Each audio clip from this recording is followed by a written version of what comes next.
Hi, welcome to Body Mechanics, Wellness and Health podcast. Now, today I've got a really great guest here. This is a guy called Leon Kaysen. He's a therapist, he's a physical therapist, he's also a movement expert, he's a strength and conditioning coach. And this guy is really, really amazing guy, a very, very smart fella, and very, very busy in his practice. And he's helped me with a lot of my own complex injuries over the years. So today he's going to explain his journey about how he got to where he is, and he gives us his thoughts on the modern physical therapy industry, where it's going wrong and where it's going right. And he talks about neurodynamics, talks about posture, and it's really, really brilliant. So tune in now to a really brilliant episode and see you at the end. Bye bye. Okay, so today here we have Leon Kaysen, who's a physical therapist. I've known him for quite a few years, probably best part of maybe 8, 9 years. And he sorted out a lot of my old issues, my broken body, which is still in repair mode, but nearly there. And yeah, Leon, it's great to have you on today. First of all, Yeah. it's great to have you on. And again, I'd just like to sort of ask you about your journey that brought you to being a therapist and a movement expert and the sports that you were involved in. So I suppose with my own background, so actually it's a bit mental like from the age of 12 on I was competing at a high level in martial arts and boxing and jiu-jitsu and stuff. So I did that up until I packed it in, I suppose, around the age of 31.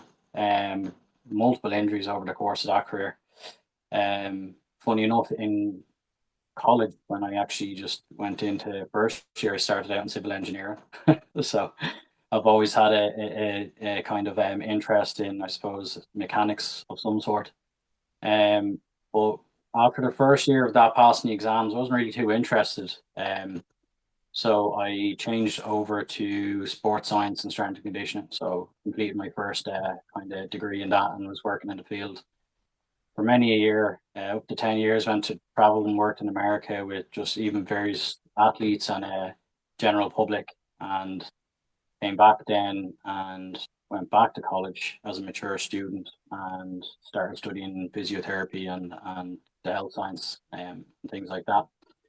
I suppose like my own journey then into wanting to understand and know more of the body actually came from my own body just deciding to pack it in, which has generally happened like most of us during the pandemic and the lockdowns.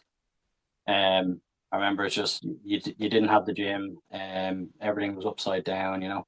So I just started to just go out running again, and just doing something to clear the head. And I'd say within 2 weeks, I my right hip just completely seized. Um, Struggling to put on my stocks. I literally thought, here I am, I'm going to need a hip replacement. Like I could not flex the hip whatsoever. And I was like, I don't know where it came from, what happened. Um, I was trying everything, all the old traditional methods of, right, I'm going to do a 20-minute warm up, activate the glutes, band work, all this X, Y, and Z. And I was actually just making it worse. And then my right shoulder decided it needed a little bit of care. That just decided it wanted to freeze completely. So I actually ended up with frozen shoulder not long after the hip, and that was excruciating. That was neural pain and everything. And of course, at the time, you couldn't get anything from injections to just kill the pain, scans, nothing. Um, so I had to start analyzing myself and diving deeper into things, and just went back to reading Gary Ward's What to Put at one point then, and taking more of that in, and started diving deeper into neurology and studying more neuroscience courses over the lockdowns, and became fascinated with the cerebellum because we're always going on about the motor cortex and motor units and control and this, that, and the other, but really subconscious movement versus conscious based movement is completely different, and the body's designed to move subconsciously. Walking, running, etc. They're all just gait patterns, how to crawl, walk, run. Um, and it develops very much like a genetic code when we're just actually as an embryo. Brain develops, spinal cord, the bones around that tissues around that, and it's genetically implanted into the cerebellum. The patterns of how to crawl, walk, run, and they're all just variations of each other. So I started to dive deeper into that and try and figure out, well, what happens when my foot does this? What happens with that? And I began to break down the gait cycle myself. And it was very similar to the flow motion model that Gary's designed. And at the time, of course, lockdowns, Gary wasn't teaching, and none of them courses were online. So I was just like, no, I'll figure it out myself. And I just started to take pictures of myself, look at myself walking, what's going on, wrote down all my injuries that I could remember. And was there an interaction from one to the other, for example? Right back to the first thing I discovered down on myself was that my left wrist that I fractured when I was 13 was not moving properly. And all these years I thought, no issues there because I had no pain. When I just started playing with the movements of my hand and wrist, within 2 days, my right hip pain actually went from a 9 out of 10 pain down to 6 out of 10. And I had more hip flexion. And I was like, what the absolute is going on here? So then I was looking at how's my rib cage placed now with that arm, and what's that doing, and am I compressing the right hip or is it under decompression? Where's my pelvis in space to that? And I just started to write it down and document and put in movements in my own head that makes sense. And I gradually, over the course of 2 months, got my right hip pain down to virtually nothing. I was able to run again.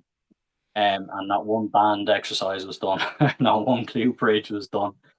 So my journey just continued on then thereafter. And when we were able to meet up, I got in contact with a good friend of mine who went to college with, Anthony Claffey, who studied under Gary for many years as well. And we just started to break down more and more what my body was doing and what his body was doing, and working back and forth together, trying to figure out our own issues. And it just snowballed from there into, well, if this isn't present in me, what if that's present in that patient? What if I did this? What if I did that? And just documenting and learning to fix my own shit.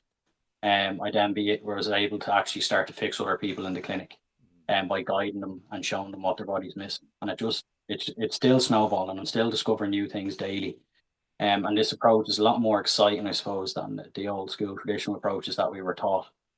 And once you really get an understanding, or somewhat of an understanding, of how we're designed as humans, and how everything revolves around our center of mass, and how an injury is basically an insult to the nervous system, and it'll adapt around that, but it won't necessarily unadapt until it's shown how. And once you get more and more in tune with that, then you can figure out anything, and then it's a gradual exposure of teach that person to be able to move that area. After that, what do we need to do is move it more, add more strength and resilience as we go, and as the body gives you permission. Because what I find in the industry is that there's a lot of just load this up. It's weak, the weak glute. But what if it's not a weak glute? What if it's like a hip joint that's not accessing its 3 dimensions? The glute can't actually function. You're just driving more tone and neurological contractions into that area and pissing it off. So it just now it's a step by step process I have, where I break it down into, is it a joint coordination issue, or is it a tissue loading issue, or is it a little bit of both? And then from there, we're able to work our way back to that person's story as they come into the clinic. So just So that's coming back there. So there's a lot of stuff there. So really, I mean, you learn through your own injuries, which a lot of people pretty do, much. but they don't like myself. But the good thing with you is that you're able to not just relate to the injury, but you're a problem solver. And I'd imagine that your engineering background has helped, because I've met people like this before, but I think when they have an engineering kind of mind, Mm, because biomechanics is human kinetics, which is it engineering and how is. it moves. Yeah, And my own brain has struggled with this. I would have to ram it through several times to try and get the concepts of it, and I get it, but it doesn't happen as fast for me, unfortunately. Um, and you touched on a lot of stuff there, which is that really the body, when it is insulted, it almost like then finds another pathway just to move and survive. But it's almost like then it's forgotten how its original movement was supposed to happen, by virtue of this is your nervous system, and in pure exactly. perfection mode, this is how it's supposed to move. But we pick up these injuries, and then our body just carries on with life to try and get us through whatever we need to do. But it's not optimum. It's optimum for that Exactly. injured person, isn't it? Is that It really what is. you're? Yeah. That's really pretty much what I'm getting at. Is like, I like to say to people is like just if we just rein it in and just stop thinking of like muscles and bones and stuff and realize that you're literally dealing with the world's most sophisticated computer on a level that we still don't understand. So what happens is when we dive further into neuroscience, and there's some really cool studies out now as well on what they've been doing is MRIing the brain after an ACL injury. And they're seeing massive adaptation in the cerebellum and the motor cortex when, say, it was a right ACL, when they're trying to move that, how it's actually already re-coordinated and programmed not to use that joint properly, not to use the next one, what the tissue is doing there versus the good leg. It's insane. So they're now the world of rehab's now kind of copped onto this that you're not just dealing with weak muscle, you're dealing with a very complex system. So the body, if you put it into the body or really the brain is going to prioritize and organize itself and the skeleton pretty much by priority of safety first. So it makes sense. It's kind of like you've got a bridge with loads of struts and guy wires. You're building that bridge, you're going to design it as if one of those guy wires snaps, the whole thing's not going to collapse. That it will have extra structural integrity and support until you can get in and fix that. So the body does the same thing. It knows I rolled an ankle when I was 5. That whole foot stuck in a very particular position. I now have to adapt to the next joint above, the next one above, load the tissue, move my center here. And it's very, very clever. So it's going to organize itself and the priorities that I've found that it really organizes itself. And from an injury point of view, whether it's even physical or emotional trauma, it's going to rewire its entire system around that to prioritize safety first. So we have to look at into that, like where's the fault in the system and how can we put that movement back.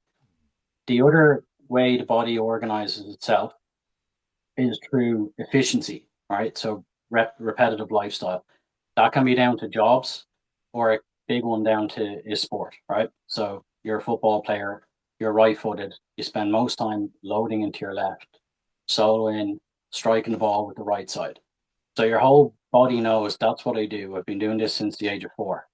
I do this 5 days a week, multiple hours a week, blah, blah, blah. It recenters and reorganizes its patterns to be really efficient and really good at that.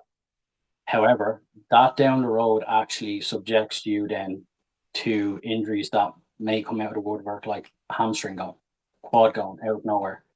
And you got to understand that pattern that you use all the time for your sport, and also how we can actually, outside the sport, show the body how to access its natural patterns left and right again, so that we have the best one injury recovery or injury prevention outcomes for that person. So the brain basically organizes, as I said, and prioritizes safety and efficiency first and foremost. And all we're trying to do outside of that is just bring back equilibrium and give the brain back what it's capable of doing left versus right, forward, back, and rotation wise and three point motion. And when you just starts to do that with people, and even in the clinic, whether it's an old injury that's in the system or whether it's repetition, you see instant change there in front of you. And you've seen it yourself in clinic. It's crazy. And then it doesn't happen overnight, but the next time they come back, they're like, Jesus, symptoms is less there, but this area here is starting to bother me. And you just follow those clues and that in the person as well. It just becomes a fun way of working with people as well. And it empowers them as well so that they can try and fix themselves. But yeah, so hopefully that makes sense. It's the body organizes itself, as I said, two priorities I see is safety first and efficiency. So it's either one or them or both. Does that make sense?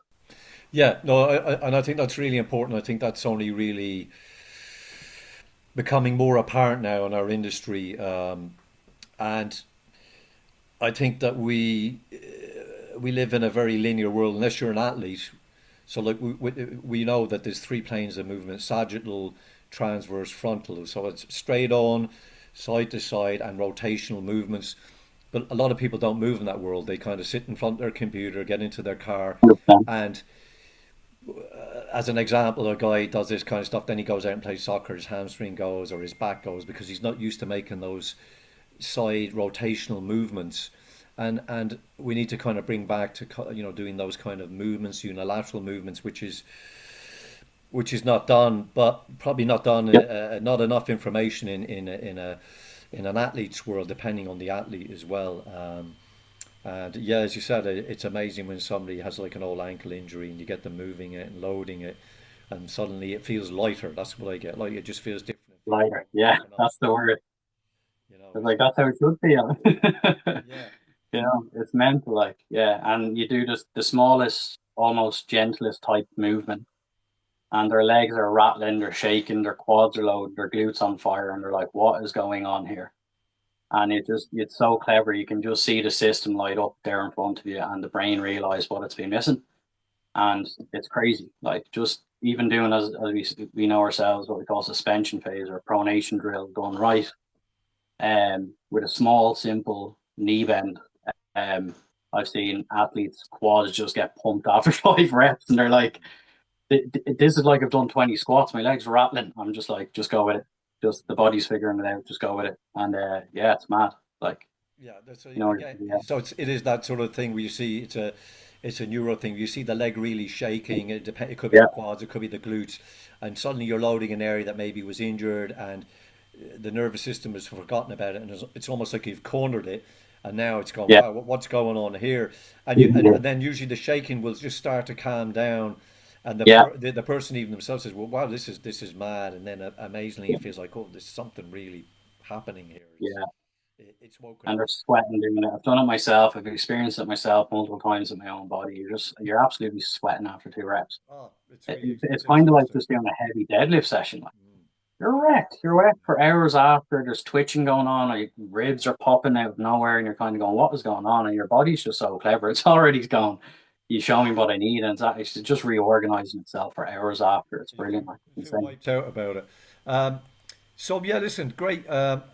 Please talk to me about, because I hate this when I hear this on the internet, and I feel like putting my hands down and grabbing an influencer and putting them through the window, metaphorically. Posture doesn't matter. Symmetry doesn't Uh, matter. Please tell. yeah. There's somebody on the internet, and I think you know who he is. He begins Uh, with A, and his second name is yeah. Yeah. We N, won't and he's mention a names. physio. We won't mention him, but he's such a fucking Yeah. know-it-all. God forgive me. Oh, Talk to 100%. talk to me talk to me about posture and symmetry, Leon. Okay, so right, as we know, there is no perfect posture, right? And everyone's body, and even your left side, right side, anatomically, the joints can be different. So when we break down and understand posture, particularly when we have what we call static and dynamic assessment, right? So what I class as static assessment would be that postural assessment of you just standing on the spot, just being true to yourself. And what we can start to look at in that is where the joints are sitting in space and what is your brain and your nervous system's resting position, right? Now we're not blaming that posture. This is where people get it wrong. What we're doing is we're analyzing that and looking at clues, and you're going to start to see that your center of mass, because what happens is the body revolves around and is designed to revolve around your center of mass. That's predominantly being that L4, L5 region where most people get problems. Okay. So that center of mass is designed to flex and extend, rotate left and right, and laterally flex left and right, and number of sequences of joint activity from the foot to the fingertips will have to respond around that as we're walking. So through our walking cycle, we actually end up taking about 8 different postural shapes, and we must be able to access those postural shapes left and right for us to be very efficient in human movement and to be virtually just live life pain free. Different when you're playing sport and loading, but basically your center of mass L4, L5 will give you a lot of clues as to how your body's adapted through injuries and then the posture is changed around that. So a person's resting posture could show you, and you can. We even have we're after getting into the clinic now one of the valve boards, so you can just do center of mass testing on it, and you can start to see that resting posture. What they do is the person leans more into their left leg. Their left hip stays hiked. Their spine goes one way, that and the other, and this will tell you where you're living. So you could have 70% of your mass or your center living in that left side for years, and we wonder why there's wear and tear going on in that hip. Then we look at their gait cycle and we see that same resting posture appear in their walking cycle. Not always, but 90% of the time. So they're stuck in certain phases of their walking cycle. They're still 70% weight bearing on that leg. Then we put them through a running gait assessment. And now we're seeing you are landing with 70% of your mass going through that left. You shift off it, you barely hit the ground with your right, and you're dumping your weight back into that left leg again. And you've got a meniscus injury, you've got hip impingement on that left side. Now we can paint a picture as to what one, your resting posture has showed us, and two, further on our gait, or which we call our dynamic assessments, is telling us for your issues. So resting posture is one of the most valuable tools that you can use in your assessment if you know what you're looking for. If you know globally how the joints act and the tissues are designed to react around that, and the joint surfaces and the shapes, and how each area leads to the other, as Gary Ward even says, it's like a cog motion. Your forefoot does this, your rear foot opposes that, your knee follows forefoot, your pelvis and the hip follows rear foot, and we've got this cog motion all the way up. So you'll see that evident in someone's resting posture. And you can nearly pick out their injuries and go, what happened to your right shoulder? Oh, actually, I don't remember. Oh, I fractured the collarbone there. You'll actually see that adaptation in their resting posture. And when you put them through a dynamic movement, whether it's a walking cycle or passive or active assessment, you'll then get another picture on top of that. So for someone to say that posture doesn't matter, to me, one, you don't really understand the human body. Two, all you're concerned about is I'm just going to load that tissue and hope for the best and not really understand that person's history and their life. Because really, your assessment starts with that getting to know the person, what they've been through, every ailment, every pain, and that, and then being able to actually understand that in their body. So you're literally just, as I said, traditional strength and conditioning work, which is very different to human movement. There's nothing wrong with it. I love strength and conditioning, but you're just trying to snowball and build scaffolding and not really understanding how your human body is designed to move around the center of mass and what actual posture is. Because when you're squatting, you take a posture. When you're deadlifting, you take a different posture. When you're bicep curling, there's multiple postures, whether you're standing or seated. So that person is now saying that posture doesn't matter yet. They're constantly training people in how to hinge. There's a posture. It's an athletic posture. How to lunge. That's a deep suspension phase in our gait cycle. That's a posture. So I don't really get what what they're saying or what their issue is with posture, if you get me. So Yeah, and I yeah, mean, it's a pet hate of mine. It's a pet hate of mine as well. yeah, and the other thing about it as well is that, I mean, everything in life, most things have framework. I mean, like even with your engineering background, if you build a bridge and two of the guide wires aren't working, yeah, the bridge might last for a while, yeah, but eventually cracks start appearing. Now, a human 100%. obviously is made of, we're made also of, we have oxygen and blood and all that, but that doesn't mean that further down the line, a person is built for survival, so they keep going. But are they moving Yep. optimally if their joints Yep. aren't lined up? And there has to be Yeah. tension created in the muscles, the tendons, and so forth and so on. It's just 100%. it's too simplistic just to say, well, no, it doesn't matter. I mean, it's a really annoying thing that I hear. Lazy is what it is. It's lazy. It is It's lazy. That's a good it's word someone for that it. doesn't want to go to the next level uh, and understand things more to help people more. And thankfully, as I said, those studies like that ACL review on brain activity and the nervous system is starting to change. Um, and the other thing as well is this is where you can link this back to postural change as well, is the open and closed chain kinematics of the knee joint are completely reversed. So we need to have both in the body, but you can't really access a good open chain knee movement if you can't actually do the closed chain. Because in our walking cycle, it starts from closed chain initial contact all the way through to variations until we get leg swing. So we actually get closed chain knee movements to assist the open chain leg swing. So this is the other thing is that the studies have now even come out during gait. What happens as the foot is in suspension phase, 3 dimensions of movement down there, giving you the 2 dimensions of your knee movement, to what the pelvis and the hip does, to what the spine has to do. So now we've further evidence to actually say posture matters. Moving dynamic posture matters. So static posture has to matter outside of that. It's like, what can't you, or where are you stuck and why can't you access that on the left side versus the right side. So the industry is changing because there's enough people out there going, actually, that's bull. We need to investigate more because what we're doing is not working. Um, and we're, as you said, like it's like a bridge. We technically we are sling systems. There's no such thing realistically as a hamstring because the posterior chain starts at the tips of the toes and the plantar aspect, runs all the way up, sacrotibius ligament, everything. It's all one line of tissue, and it actually finishes and creates your forehead muscle. So in full anatomical lines, to actually take the hamstring out of that, you actually have to snip the fascial adhesions and the ligaments and the tendons from that attach to the calf, that attach to that sacrotibius ligament that is your erectors. So, like, if one side is off, if one sling system's off, then the other side's going to be your structural support, and that's going to lead to postural change, pain feedback loops, joint compression on one side, decompression on the other, neural tension changes everywhere. So it very much matters. It's just lazy, as I said, in my opinion. And then we had the evidence of somebody having their hip on one side, replaced, or their knee, and you could say it's just wear and tear. But then we'd say, well, why is there not wear and tear on the other side?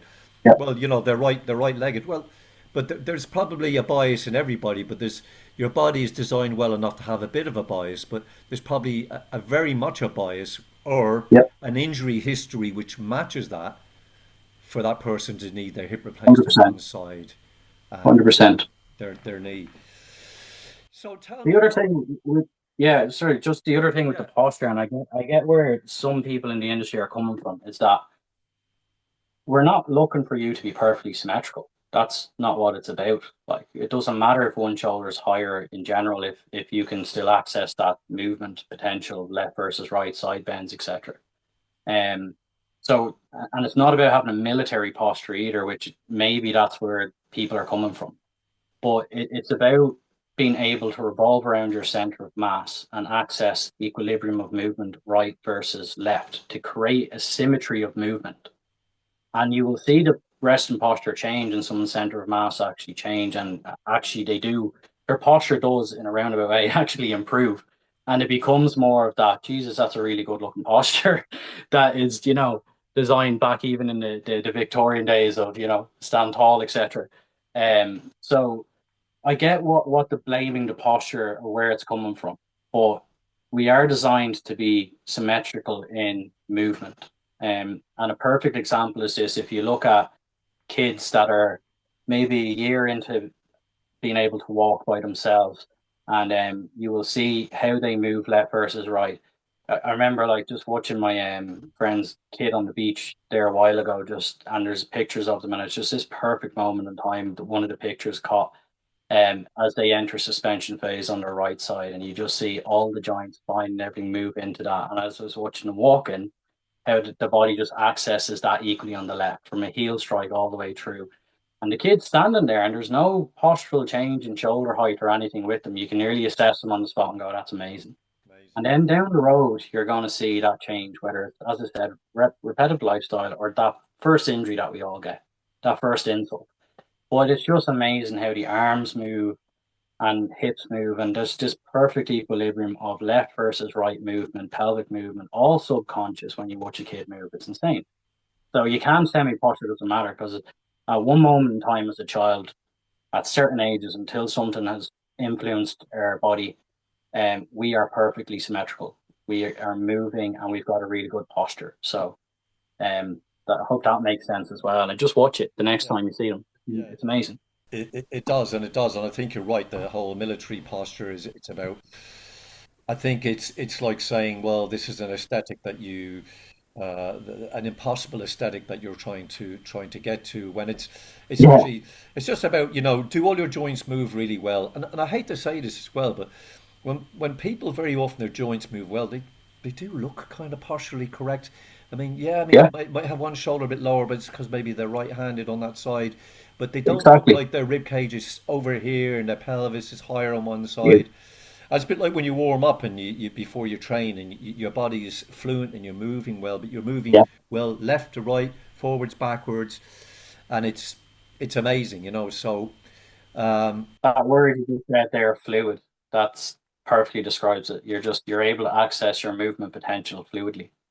exactly. And a lot of the tension just comes off your system. It So, you know. so So this is going to be, we're going to wrap it up here because there's so much stuff to talk about, and I we could want to be get, here for months, man. I want to get a kind of series of different stuff to discuss with you Yeah. because there's so much to discuss. Can you give somebody advice who is maybe struggling with an injury, and there's such a whole host of injuries, and just maybe relate it back to what we've been talking about today, where they're saying, well, where do I need to start from? I mean, I could say, but I would like you to sort of, you know, give us a pointer to what they could do, just as a starting point. Yeah. Yeah. So first of all, find someone, um, therapist or otherwise, in the movement that is very open to all types of movements and has multiple tools in their toolbox because there is no right or wrong. And we're not. That's another thing that I want to make clear is that there are multiple ways to get to that end goal. Um, and sometimes it requires just sheer strength in an area. Other times it requires a lot more complex stuff, as you know. So that's like reaching out to you or someone like that that has multiple approaches and can understand the human body a lot better than certain other people. So that's one. Find a reputable source who is an expert in movement. Second of all, the biggest thing you need to understand is that every injury, including broken fingers, is important for us to figure out why you've got a multitude of pain areas. Because a person comes into the clinic, it's not just I have a sore knee. I'm kind of like, well, what else is going on? Actually, now you say it's my jaw this side, it's my shoulder here. It's actually on my right side. How many times have people come into you and said it's all down my right side? And I've talked to this therapist and that therapist, and they think it's mad and they think it's all in my head. It's not in your head. How many injuries have you had? Tell me everything. Surgeries, fractures, sprains, everything. And we'll have a framework of where we need to start. And we're going to just see what's happening in correlation to that history that you have. And we're going to assess if that area is moving from an old injury history or if it's not moving. And is that the reason why you've now got back pain in that area? Because you've got no injury history in that back. So we need to understand the bigger picture here. So it's very valuable for a patient to start to write down pre-session for me even everything they can remember, timeline, just a rough year even. I don't care if they don't know the years. Just give me absolutely everything your body's been through, including emotional stuff, because we may need to tackle that as we go down the road. Okay. And when they a lot of people when they've done that, um, automatically they start to nearly dawn on themselves, or even when they're talking and telling you in the clinic, going, "Oh my God, now that you mention it, all of this started." They can nearly pinpoint it then to go when I actually broke my right shoulder. That was the first thing, and a couple of months later, I actually rolled that right ankle. Oh, is there a correlation there? Very much so. And then they're like, "Now, oh, that makes sense." Then the ankle went. That could be my knee pain. Do you think that's my knee pain? And I just start laughing and go, "You're already figuring it out, right?" So it becomes very that person becomes more in tune with their own body and what it's been through right there in the subjective assessment as a start. Second of all, then the other thing people will actually tell you, like, my shoulder feels like it's hanging lower. So don't dismiss that and don't that's a clue for us. And how if your body aware, how you feel in your own skeleton for me is very important. So I will ask, like, well, how do you actually feel? What is it you're feeling? Like, and they will describe nearly what I'm going to draw on the board, their posture versus what they're describing, and they're able to correlate it. And we'll take photos and we'll show it and go, see, it's not in your head, but we have an explanation as to why you may be leaning more into that right side, creating that right shoulder drop. So everything, it's not in your head. Everything that you can figure out on your own body is your brain actually telling you. It's already giving you the clues. It just needs someone to help you figure that out. And then it's about finding that right person that can help you figure that out and then working back through your storyline. Where are we going to get the biggest bang for the buck in that first session with movement and restoring movement in that area to free up another area? And it's as I said, it's like you're peeling off the layers. Um, as you clear some of the clog in the system, what happens is an area quietens down, but another area then starts to wake up. And you follow those clues, your brain's telling you where to go next. So say it's someone that had an old ankle injury and we sort out the ankle, we sort out the tibial torsion, and their back pain at L4, L5 is greatly reduced to where they don't get a flare up anymore. They're putting in the wash and they're like, actually, then they come back and go, my right shoulder's hanging like mad though. And I'm like, let's follow the clues. What's that right shoulder doing? Isn't it an adaptation from that ankle ages ago that we haven't looked into? Or is it an old injury there? Or is that scaffolding now for somewhere else? And then they'll tell you, actually, now you mention it, this happened to me. And then we go, now we dive into what that area is doing. And there's no one movement to correct all this. And it's trial and error. And you're not going to get it right in the first session. It's not about that. But it's just about understanding your own story. And from the therapist's point of view, understanding that patient's story. That gives you a timeline of where we need to start with these pain issues.